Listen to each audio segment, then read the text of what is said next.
Guys and gals, welcome to the brewery.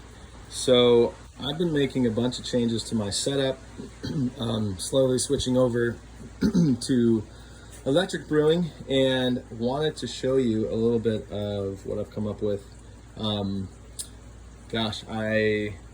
spent a lot of time doing some research, and I watch a lot of videos like this of what you guys are doing out there. It gives me a lot of ideas. It's helpful to see other setups and kind of help me come to where I'm at now. So I thought I would show you my setup, maybe be helpful for some of you making changes out there, or thinking about making changes. So I'm using a lot of my old equipment and some of the new equipment. It's kind of a mixture of all of it. You notice I have the propane tanks down there. I have the propane burners underneath both these kettles, a mash tun, this awesome looking electric controller. So the new pieces of my brewery are the SS Brewtech eKettle and the SS Brewtech eController.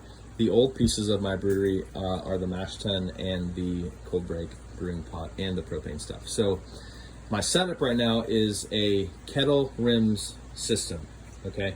And I'm still going to use the propane for the cold break pot. So I'll be using the propane or the burner on the right to heat up whatever's in the cold break. So this will be my strike water pot.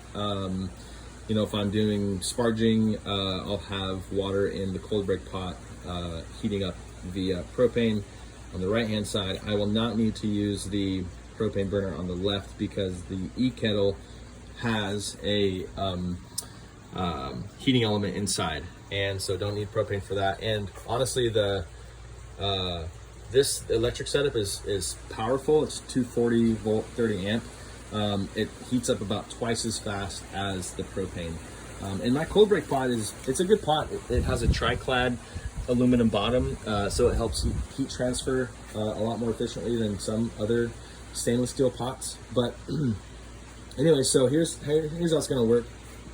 So I'll have whatever volume of water I need for mash in my cold break pot. Usually I start off with about 4 gallons. I heat it up to roughly 160, and so I did that today. I transferred the water out of the outlet of the pot through my pump into the mash tun and filled it up. The other thing I did actually is I made a manifold, recirculating manifold out of some copper tubing and drilled some holes through it, mounted it on the lid. So that's going to help with efficiency, get even distribution of water and heat. It's going to rinse all of those grains really efficiently. So really excited about that. So out the strike water kettle, through my pump into the mash tun. Now, once I fill this up with water and the grains are in there and the grains have soaked up the water, I'll open up this valve and drain some of the wort into my eKettle. And right now I have about 4 gallons in here. I really only need enough water or liquid to cover the heating element, which 2 or 3 gallons will be enough. And so the wort's going to come out here out of my mash tun. The heating element is going to keep that liquid at exactly the temperature I want it to be, based on whatever I have it set at my eController. So it's going to come out here, heat it up a little bit, keep it warm. It'll come out of the kettle into my pump, out of my pump, back into this mash tun. So it's just constantly recirculating, holding temperature, making sure it stays exactly where I need it to be. This is going to be really great, especially for step mashes. A lot of Hefeweizens or Dunkelweizens or Oktoberfest, those things have various protein rests, so that'll make those beers a lot more simple. Also mash out, I just increase the temperature on the electric controller, and that's it. It'll just do all the work for me. Before having the electric controller and the pump, I would have my cold break pot here, and I had my smaller 4-gallon stock pot from my what's it called, extract brewing days, and I would have to fill that up with like boiling water, and I'd have to take the mash tun down, put it on the ground, and then dump all that water into the mash tun. And I mean, I just always was nervous doing that. I was always worried about slipping or spilling water, and it was always made me nervous. So I don't have to lift any pots now or do any of that. Everything's done just through transferring hoses and the pump. So that's going to be a lot simpler. The goal of all of this was to make my brew day more simple, more efficient, more consistent, and hopefully less time consuming too. So hopefully I can achieve all of those things with this. A couple things, again, I don't know if I said this, but this heating element is powered by 240 volts, 30 amp. It's ultra low watt density, so you don't ever have to worry about scorching any liquid. I mean, even right now with this silicone hose, I'm not even worried about it melting. I've been looking at it and don't have to worry about that. It's really well built. I have an extra port right here if I want to put in a thermostat or like a recirculation arm. Or like a whirlpool port, I guess is what it's called. And then this guy, this is the brains of everything. It's the SS Brewtech eController. It's for a 1 volt system. They do make these for a 2 volt system or also a 3 vessel system. But I'm only controlling 1 vessel, which is this eKettle right here. So a couple of really nice things about this. One, it looks really nice. It's super simple and just it looks really slick. It can sit on my table. A lot of the controllers out there have to be mounted, or they kind of sit flat. And I just like the way this can stand on my table. It keeps the actual electronics off in case any water spills on here. It's also easy to look at the face of the controller. You have a switch here to turn the whole thing on or off. You can control your heater on or off here.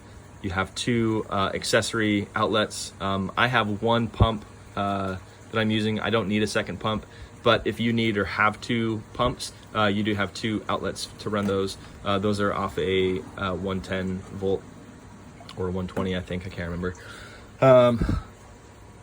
The best thing about it is right here, the PID controller. So right now you have, I have it set on automatic mode. You can also switch over to manual mode, which I'll show you in a second. For automatic, you dial in a temperature of where you want. So I have it dialed in for 152, and I mean, it's spot on. This thing does a really good job. One of the reasons it does a really good job is because, I don't know the official terminology, but it's kind of a sliding scale of power that it sends to the element. A lot of the PID controllers, what they do is based on what the true temperature reads of the liquid and where you have it set, it'll turn the heating element on or off. It's just full blast on or off, and it kind of flickers between going on and off, and that's how it regulates temperature.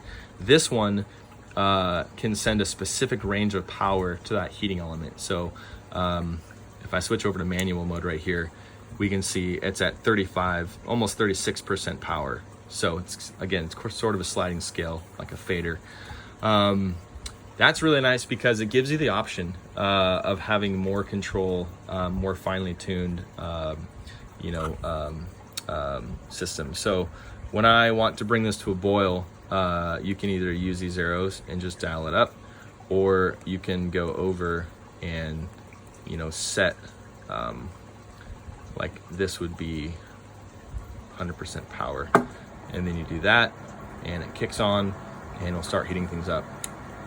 Or you just switch over to automatic and you can do the same thing. So when I mash out, I can do this and wait a long time. Right here at 170. So that'll be a mash out. Done. And I'll just wait for it to get up to temp. So that's how it works. It works great. I mean, honestly, it really does. I've been recirculating for about an hour at 152, and here's my probe inside the mash tun.